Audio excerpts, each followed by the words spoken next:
Selama lebih dari 70 tahun, dunia menggantungkan hidupnya pada satu mata uang, dolar Amerika.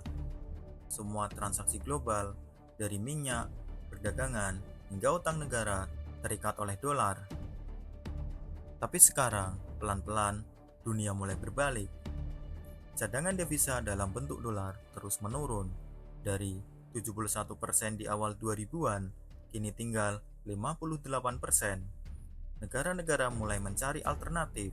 Kenapa? Karena banyak yang mulai sadar, tergantung pada dolar berarti tunduk pada aturan Amerika. Cukup satu sanksi dari Washington, maka ekonomi sebuah negara bisa lumpuh. Dan dari situlah poros BRICS melihat celah. Dulu Amerika melihat China sebagai bengkel dunia, produksi massal, buruh murah, barang ekspor. Tapi itu dulu. Sekarang, China bukan cuma membuat produk, tapi juga menciptakan standar baru. Huawei sudah membuat chip AI-nya sendiri. ByteDance menyaingi raksasa teknologi Amerika. Dan lebih penting lagi, Beijing mulai menawarkan sistem keuangan alternatif. Bank pembangunan BRICS, pembayaran lintas negara tanpa dolar, kontrak minyak dalam yuan. Cuma ini membuat Amerika gugup, bukan karena perang, tapi karena pengaruhnya kian menyusut. Awalnya hanya 5 negara, tapi kini BRICS berkembang jadi 11 anggota dengan puluhan negara lain mendaftar untuk bergabung. Argentina, Mesir, Iran, Ethiopia, bahkan Arab Saudi. Kenapa? Karena BRICS menawarkan satu hal yang dunia kian butuh, alternatif terhadap dominasi Barat. Bayangkan, jika sistem pembayaran dunia tak lagi bergantung pada SWIFT, jika utang pembangunan tak lagi berasal dari IMF atau Bank Dunia, maka kekuasaan Amerika tak lagi mutlak, dan itu menakutkan bagi Washington. Saat Brasil mengumumkan kerjasama mata uang dengan China, Amerika merespon dengan ancaman tarif. Saat India membeli minyak Rusia pakai rupiah, Washington protes. Saat Saudi mulai negosiasi perdagangan dalam yuan, pejabat Amerika mulai mengunjungi Riyadh dengan frekuensi tinggi. Ini bukan hanya diplomasi, ini pertanda panik. Amerika tak bisa lagi mengontrol semuanya. Bahkan di Eropa, suara-suara sumbang mulai terdengar. Mengapa kita terus bergantung pada dolar, sementara utang Amerika terus membengkak? Ekonomi Amerika mungkin masih kuat, tapi ada dua bom waktu. Satu, utang nasional yang menembus 34 triliun dolar.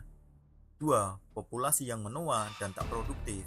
Sementara itu, negara-negara di Global South justru tumbuh cepat. Mereka butuh infrastruktur, bukan sanksi. Mereka butuh perdagangan, bukan ketergantungan.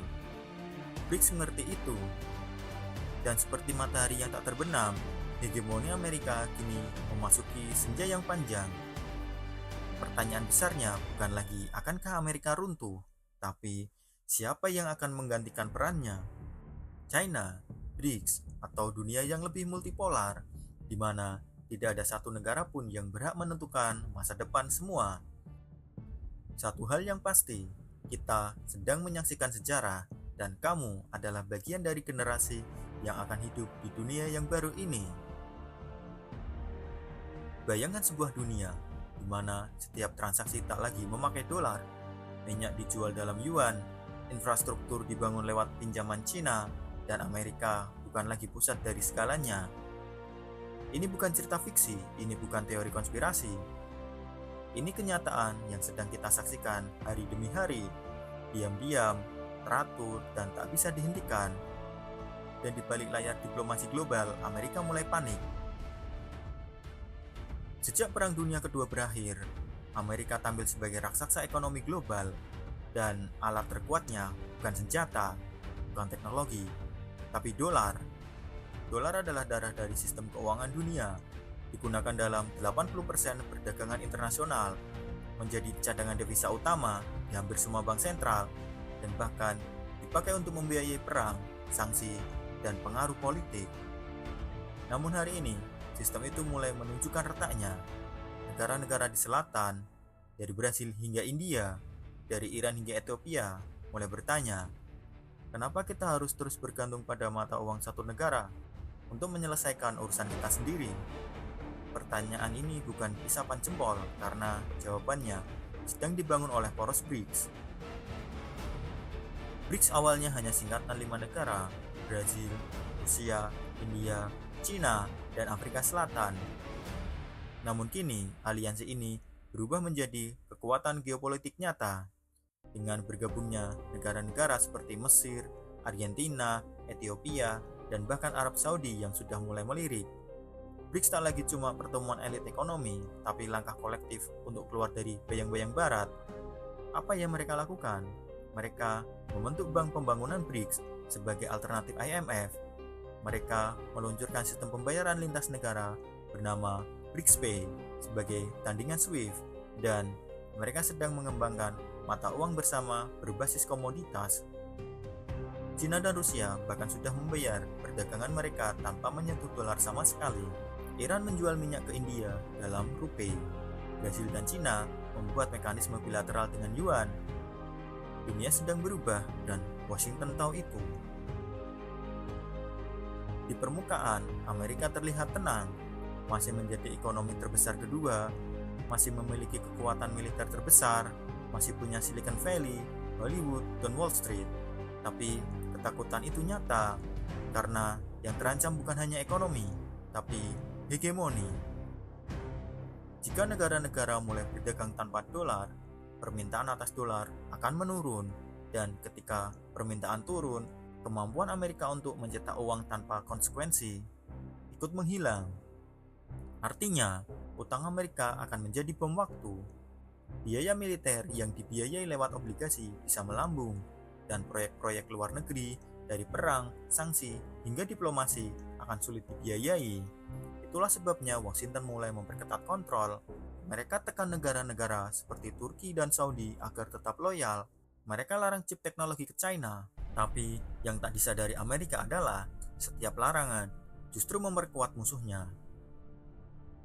Dulu China berhati-hati, mengikuti aturan, menghindari konfrontasi, tapi kini itu berubah.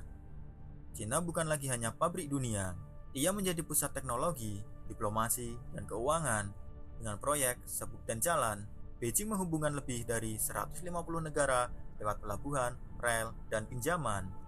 Huawei yang dulu dikucilkan karena sanksi chip, kini membuat semikonduktor sendiri. China juga menyalip Amerika dalam produksi AI untuk pasar berkembang. Tapi, yang paling menakutkan adalah China menawarkan sistem, bukan sekedar produk, tapi sebuah alternatif global dari tatanan yang didominasi dolar. Dan negara-negara yang lelah dengan tekanan barat mulai tertarik. Mereka ingin berdagang tanpa ancaman sanksi. Mereka ingin pinjaman tanpa syarat perubahan rezim.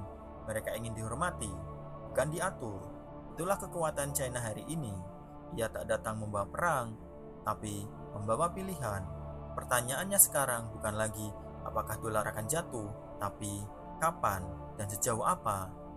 Posisinya sebagai raja tunggal semakin dipertanyakan. Dunia yang akan kita hadapi mungkin tak lagi unipolar, melainkan multipolar, di mana tidak ada satu negara pun yang bisa memaksakan kehendaknya kepada dunia. Dan walau banyak yang menganggap dunia multipolar itu berbahaya, ada juga yang melihatnya sebagai kesempatan. Kesempatan bagi negara-negara berkembang untuk bangkit, kesempatan untuk membentuk tatanan dunia yang lebih setara, kesempatan untuk mengakhiri ketergantungan dan menciptakan kedaulatan ekonomi sejati. Tentu ini bukan jalan mudah. BRICS sendiri masih penuh tantangan, perbedaan sistem politik, konflik internal, dan belum adanya struktur mata uang bersama. Tapi tanda-tanda perubahan sudah jelas, dan seperti domino yang jatuh satu persatu, dunia lama yang dibangun atas nama dominasi dolar sedang ambruk. Mungkin kita akan mengingat dekade 2020-an sebagai masa ketika tatanan dunia berubah, tanpa perang besar, tanpa ledakan nuklir, tapi lewat pergeseran yang halus dan tak terbendung, lewat sistem baru, jaringan baru, dan mata uang baru. Amerika masih punya waktu untuk beradaptasi, untuk berbagi kekuasaan, bukan memaksakan dominasi. Tapi satu hal yang pasti, dunia sedang bergerak, dan siapa yang tak ikut bergerak akan ditinggalkan sejarah.